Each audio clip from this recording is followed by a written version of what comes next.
Hold on, before I lose you, I'm at 1% all of a sudden. All the time. This is like every time I'm on a call with you, you're all, oh, shoot, this is how electricity works. You have to plug your computer in. Electricity is always going to work that way, just in case you were wondering. It's witchcraft.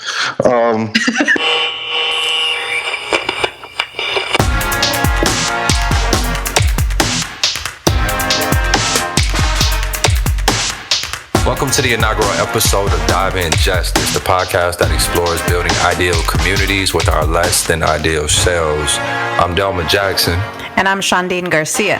And today we'll be confessing our sins, exploring the past, present, and future, because time is boundless, and explaining why we decided you needed one more podcast to listen to. You don't want to miss this.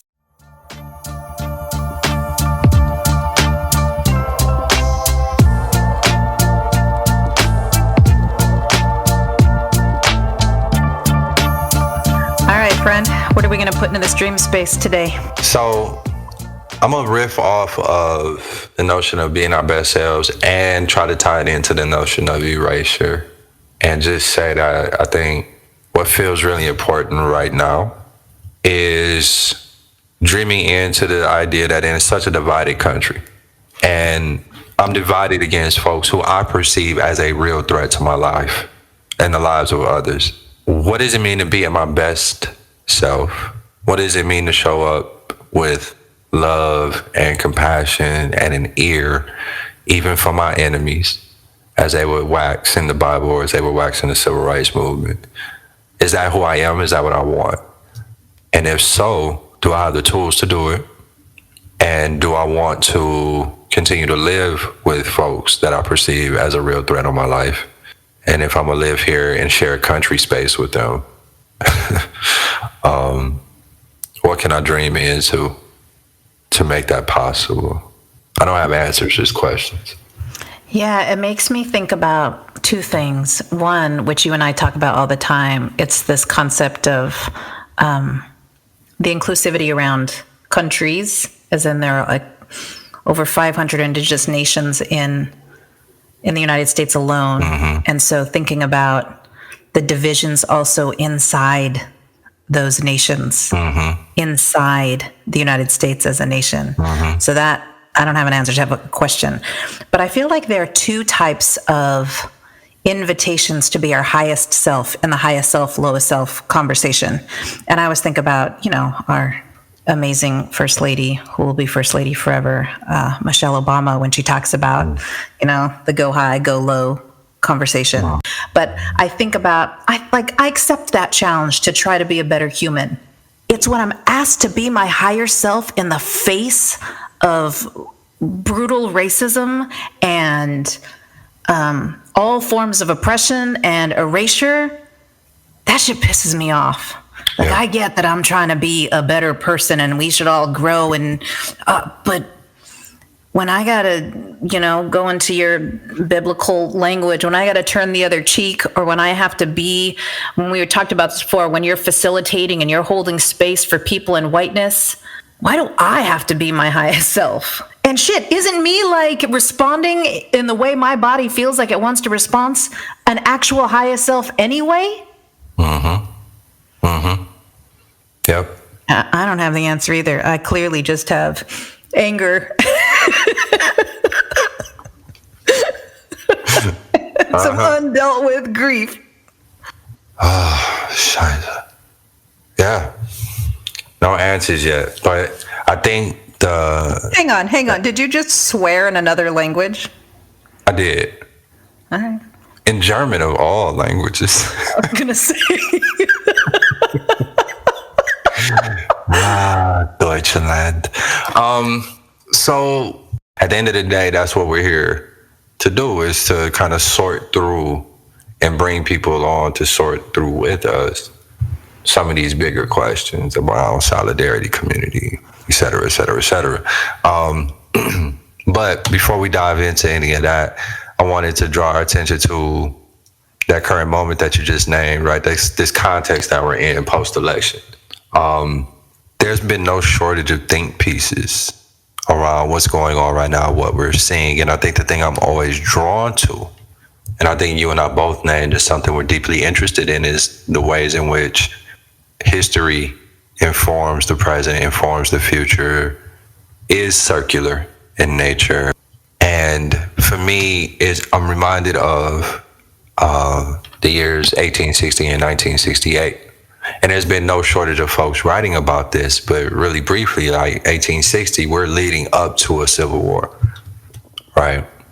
The South has not seceded yet, but the conversation is definitely in the air.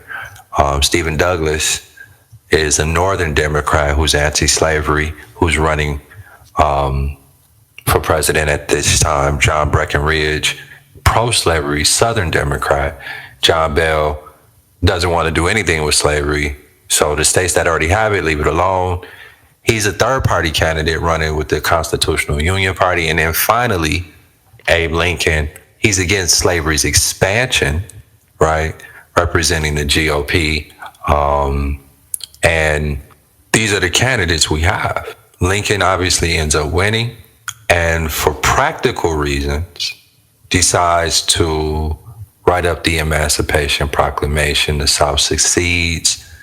You end up with 620,000 folks who are caught up in this war effort that are killed. And you brought up something that I had missed up until like yesterday, the day before yesterday, which was this massacre on December 26, 1862. So a couple years after Lincoln, year and a half after Lincoln is in office, what happens? You asking me? I'm waiting to see if you actually know your history now, since you've had 24 hours to learn it. You know what? I'm a work in progress. I know that a lot of folks were hung. A lot of folks who the U.S. Army had been in continuous war with, but that war goes back way further than this time period, right? This moment. But as a part of what appears to be somewhat of a weird kind of, again, Lincoln being Lincoln, right? This practical mass murder, right? This practical compromise of sorts of mass murder, which is such a strange phrase. I remember hearing the phrase for the first time. He was responsible for the largest mass public hanging that we've ever seen. And all of those words together. I mean, I guess if Lincoln is practical, well, you need a proclamation. So we did it.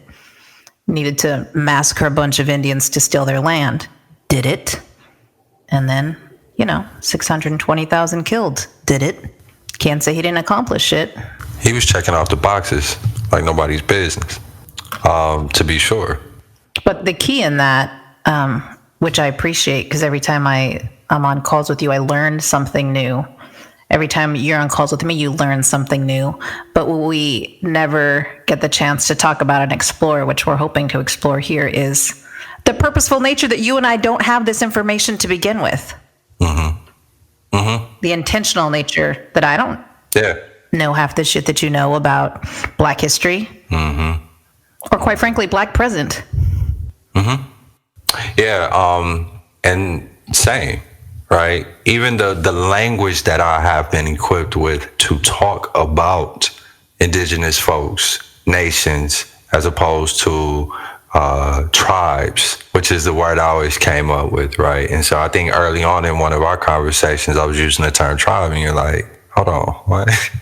So it's like all of these, what feel like such baby steps for me, right? And it's a very humbling experience, because I want to see myself as being so evolved and so well equipped to hold these conversations. But shit, I can't even pronounce your name right. So, I got work to do, right? I got work to do. Clearly. Well, I'll just say, we'll make sure that in the show notes, we link folks to some more information about some of this so they can look into it. So I appreciate you bringing that up again today, because like I said, I just read about it within the last 24 or 48 hours. No idea. Well, bring us into, you opened us with 1860, bring us into 1968. Yeah, so again, race is on the ballot. Nixon is on the ballot for the GOP, running what we call now the Southern strategy. I'm going to pull Southern Democrats away from the Democratic Party and toward me by speaking the language of anti-integration, right? Hubert Humphrey is who the Democrats decided to run, who's kind of an establishment candidate, similar to Joe Biden today, right? Just kind of right up the middle, not too radical one way or the other. But the Southern Dems are not happy with Hubert Humphrey at all. He's not radical enough for them. He's not segregationist enough. So you end up with George Wallace, who becomes a third party candidate. You know, the guy famous for segregation today, tomorrow, segregation forever. He ends up carrying 5 states, 13% of the vote that year, which was almost enough to send the final election resulting to the House of Representatives. They would have had to decide the election had he gotten just a few more votes. And I just thought about it now, but we see that same kind of tactic again when I was a kid with David Duke coming out of the South and really drawing a lot of folks in. So when we act surprised that Trump is so popular with his brand of racial segregation and speech, I think people aren't paying much attention to history and the history of U.S. presidential politics. You know, you and I went over this before we recorded, and I forgot this until just now. I don't know do you know the history of who wrote George Wallace's speech? I don't. So the way I found out is there were so few books for Native American kids to read, and one of the ones they gave to us was called The Education of Little Tree. And that author is, I think the last name is Carter. He was a KKK leader who was a segregationist speechwriter who co-wrote with George Wallace the famous segregation speech. And he claimed that he was Cherokee under an alias Forrest Carter. Do you remember? Do you know what I'm talking about now? So NPR did a piece on this years ago. And that's the only reason I know anything about, like, my memory is starting to kick in, but I don't remember all the deets. But yeah, I know what you're talking about now. Well, one, it's because you're old. So let's just, in general, like your memory. 2, I remember learning that and thinking, what does that mean? I was little. I remember thinking, I don't understand how a Native American person could also believe segregation now, segregation tomorrow, segregation forever, whatever the line is. And talking to my father about it, and again, him telling me the thing that I told you earlier, which is he was like, 1 in 10 people are, good people. 1 in 10 people are readers. 1 in 10 people are good workers. He had this statistic that he would, I think, try to console me with if I was frustrated about something. But it's sort of at the heart of what we want to talk about. Lord. This standing in and I'm gonna represent you. I'm gonna tell your story for you. The audacity, the audacity of that, But I mean, these are the same folks who bring us John Wayne, Rambo. All right. Also, when I was a kid, the audacity of thinking that like all Native Americans were one thing. So here, read this book by this Cherokee author. Right, as saying this to this little brown girl in New Mexico. All right, and me eating it up. Yeah. And just, okay. Yeah. Because we didn't have anything. Mm-hmm. Yeah, I'm reminded of that piece about the single story, the danger of the single story. Right, that comes up. Chimamanda Adichie. God, right. I love her.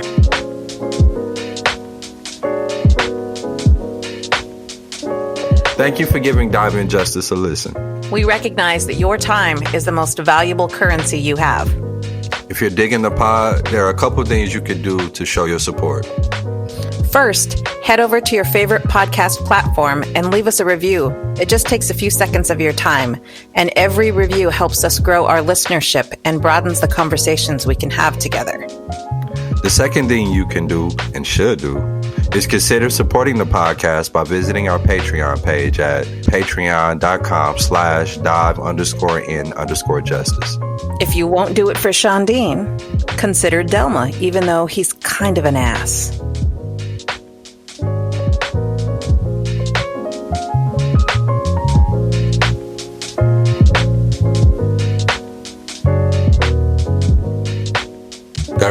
positions us well to talk about why we wanted to create this show in the first place and what it was that we hoped to accomplish, given that there are a million podcasts out here now, right? Why throw our hat in amongst all of the noise right now? What is it that we hope to offer? Yeah, to be fair, that was my initial response when you were saying, hey, let's do this pod together. And it was very much there's so many amazing ones out there. Like there's so, like, I don't have time to listen to all of them that are out there. And what contribution is it going to make in a field that has all of this out there? But it was like I had to think it through. I mean, I was reminded way back when I was in graduate school, I was kicking around. I wanted to talk about culturally relevant curriculum, but I was studying it. So I'd read a gazillion articles about it, and I'd studied all the scholars who I admired about it. And I told my dissertation advisor, why the heck would I do that? Like there's already, the field is saturated with scholars who know this and do this. And if I want to be honest, Carter Woodson was writing about it in the 1920s. Right? So it's not this new concept. And other people have been talking about it forever. So it's not, why would I do that? And she said to me, really? You see culturally relevant curriculum in every K-12 classroom? Really? You walk into teachers all the time who teach it, know it, and understand it? It's really saturated the field? Really? And, oh, no, you're right. And the invitation was, until it's saturated, until people know it, it's all value add. Anything that's generative and pushes us to think more deeply about, in this context, Indigenous, Black solidarity and futurism and ancestral wisdom and the intersection therein is all value add. We need this show. Until that idea is, like you say, operationalized, we need this show. Until everyone has language to talk about it and to enter in spaces where you can say, oh shit, I'd never thought about the concept of nations. I just thought tribes, I forgot, or I didn't know, and can talk openly and freely and learn and not be in a space where it's shame and proving and whatever, where ego is ever present, but we're just actually in right relationship with one another in it. That's why we need this show. We're not there yet. Not at all. And to pick up on that thread, I mean, when we think about futurism, which is something I'm always interested in, both as just a pop culture thing, right? Like science fiction and all of that. One of the pieces I wrote recently was, part of the title is Afro-Indigenous Futurism, right? What does it mean to merge two ancient wisdoms and use those as platforms to envision something futuristic together that combines the best of both? That's something I'm deeply interested in. I'm also interested in how we get there and trying to be as pragmatic as possible while still being unencumbered by realism, right? Like I want to be I want to have one foot in reality while I have another foot in imagination and in dreaming and in creativity. And that's not always an easy dance, but it's one that I'm interested in doing. And so for me, part of this show is walking that line. Right? How do we keep grounding in now, but still looking forward? And naming the things we're afraid to name. Yeah. We talked about this a long time ago. Like just being brutally honest, just saying it. And if the it is, I don't fucking know. Or if the it is, let's actually get into the things that we're afraid to say. Quite frankly, I don't know if afraid is the right word. I don't have the right word for it, but that I don't want to say out loud in front of white people. Because I know they're going to take it and change the narrative and not actually understand the nuances and subtleties of what we're trying to say. This has to be a space where we can just fucking say it. Yeah. And there's another audience I think I'm concerned about too, which is the audience that I consider to be my own and the things that I don't always feel comfortable saying in front of my own folks, right? Because so much of what we get into is a woke off. Every conversation becomes a woke off. And if you get it wrong, if you say it wrong, if you tweet it wrong, post it wrong, we can come after each other in a way that will shut you all the way. Like you can't go anywhere anymore, right? Pair the woke off with Oppression Olympics. Yeah. And and all we're doing is just damaging the hell out of one another. But I think that, I think not, but what you're saying about audience is for real. I'm not gonna lie. Like, I'm terrified if my Aunt Ruth listens to this. Terrified. She was my biggest champion as I navigated through all of these white school structures. She would have done anything for me, and she would right now. And yet I think she would be devastated about things that we're going to say, that we want to say. I terrified. Yeah, absolutely. I think one of the things I've thought about recently is how there's this idea that they are better organized, whoever they is, right? They're better organized. But I do think, politically speaking, at least, you can make a decent argument that the right just better understands certain things than the left. And I think part of that understanding is, whether it's blatantly stated, whether it's obvious or not, capitalism is an organizing principle among the right. How do we increase wealth, our access to wealth for those who already have it? How do we maintain power? How do we maintain patriarchy? How do we maintain the norms and values, whether they're truly informed by religious text or not? It works for us, right? So the heteronormative, white, patriarchal, et cetera, right? How do we maintain that? And at the end of the day, all our differences can come and go. But if we about getting this money and keeping our influence, that's what's going to keep bringing us back to the table.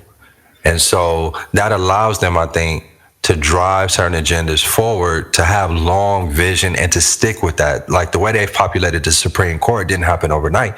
That's a process they've been working on for the last 25, 30 years, at least, right? Slowly crafting legislation, slowly crafting individuals, right, who could eventually be placed onto the Supreme Court so that their norms and values, although unpopular, can still remain the law of the land. What's the equivalent on the left? We hurting, but we're powerful, and we know it, and we come together and try to get stuff accomplished. But the minute I say the wrong thing, Attacked. you don't want to work with me no more. Attacked. And you gonna make sure I can't work with nobody else either. You're out. Exactly. How can you organize around that for the long term? How can you really build community with that for the long term? You can't. Fractured, splintered, arguing, and the right waits for it. Yeah, they love it. And plants it. Exactly. It's getting to the point now where every time the right has a rally like they did yesterday in DC, and I start seeing reports late in the evening about how there was a counter protest and it got violent. And as soon as I see the word anarchist, I roll my eyes now. When I was in my 20s, I'd have been like, hell yeah, that's what's up. Nowadays, I'm like, man, would y'all go somewhere? Take all that white privilege and put it to something else. Yep. But y'all supposed to be my brothers and sisters on the left, so to speak. And I'm getting to the point now at age 41, I can't stand y'all. And I hate to say it, but that's how I feel, And so, the hate to say it, like, I actually don't hate to say it. I hate to fucking deal with the reaction once it's said. Fair enough. Right? Fair enough. Like, oh, well, then what do you want us to do? So you don't want us out there? Like, but then how should we help and be supportive and in solid? Shut the fuck up, man. Have several seats.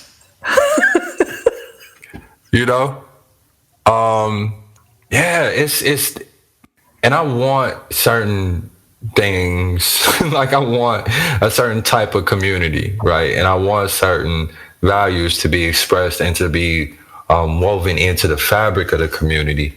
But I don't always personally want to live up to those very values myself, honestly.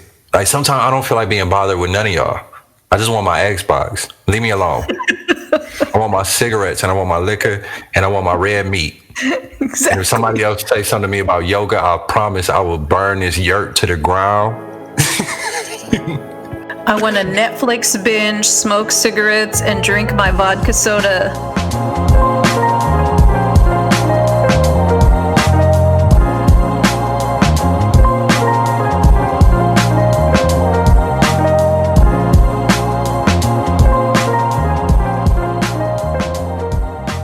I think part of what you and I are both hoping to do is to pick up on these things, to bring in folk to talk with us that have been thinking and dreaming and living a lot of these big picture questions all their life, and hoping to glean off some wisdom from some of them as well.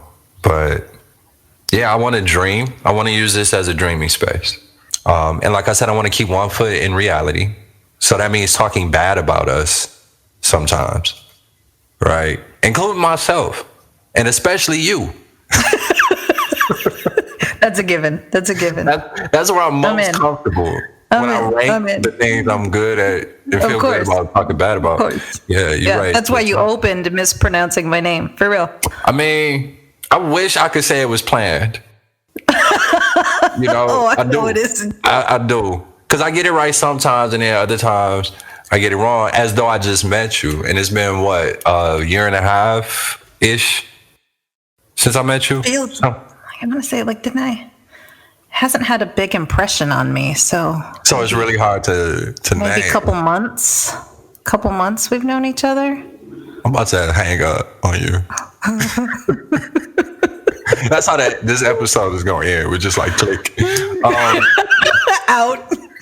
I'm with you. I want guests who are going to help us think bigger, dream deeper, breathe freely, and invite. I like how I'm like already going to tell our guests what we want. I'm like, and invite them to like not judge our shit. I think a guest can do whatever they want, but hopefully. Well, I mean, and that's the magic of editing.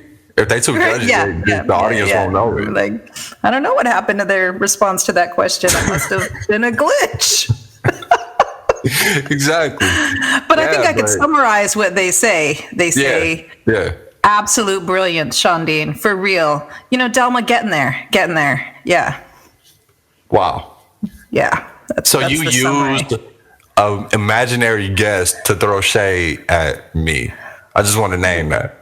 Wasn't that the layers are fucked up that was, but it's not fine. That hard. You just laid it all out. Yeah. All right. Cool. All right. Bring us home. So yeah, I want to invite our guests to continue to join us on this journey. I anticipate that with this being our inaugural episode, with us both being first-time podcasters, it might be a little while between episodes, at least initially. But we're going to keep working at it. And maybe we front-load this thing. I don't know. This might be the sausage y'all don't get to hear later.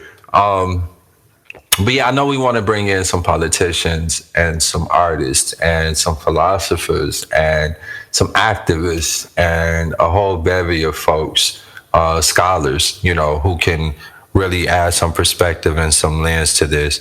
The goal is to get there with more people. For me, the goal is to like dream into something bigger than what we currently have, but still rooted in what we know to be true. Right. That's the goal. I want my Wakanda of sorts. I want my renewable energies. I want my technologies. I want my creature comforts. But I also want something rooted in values. I want something that is as widely available in terms of potential. Right. So no matter what you look like, no matter how you move through the world, no matter how your mind works, how your body works, there's a place for you to help us dream collectively and to contribute to what that looks like. Anything else before we close up this inaugural episode? I want that one thing where you hear the phrase or you feel the depth of the idea or the laughter as you're listening, however you are, wherever you are, when you listen to podcasts, whether you're walking your dog or doing the dishes, where it makes you pause and you say, huh, or I don't agree, or really? Tell me more. I want that. I want whatever energy it creates. And I want our speakers to push us to dream in ways we never thought possible. I'm from a community where we dream our reality into being. That's what we do. And what does it mean to be in right relationship with the speakers for that dreaming to just be transcendent and authentic and real. It's that balance of I don't mean to dream up a utopia of bullshit, but dream with depth in that authentic space. I'm in for that. Boom. I am looking forward to it. I'm so thankful that your son pushed you to sign on for this. You're thankful right now. For now.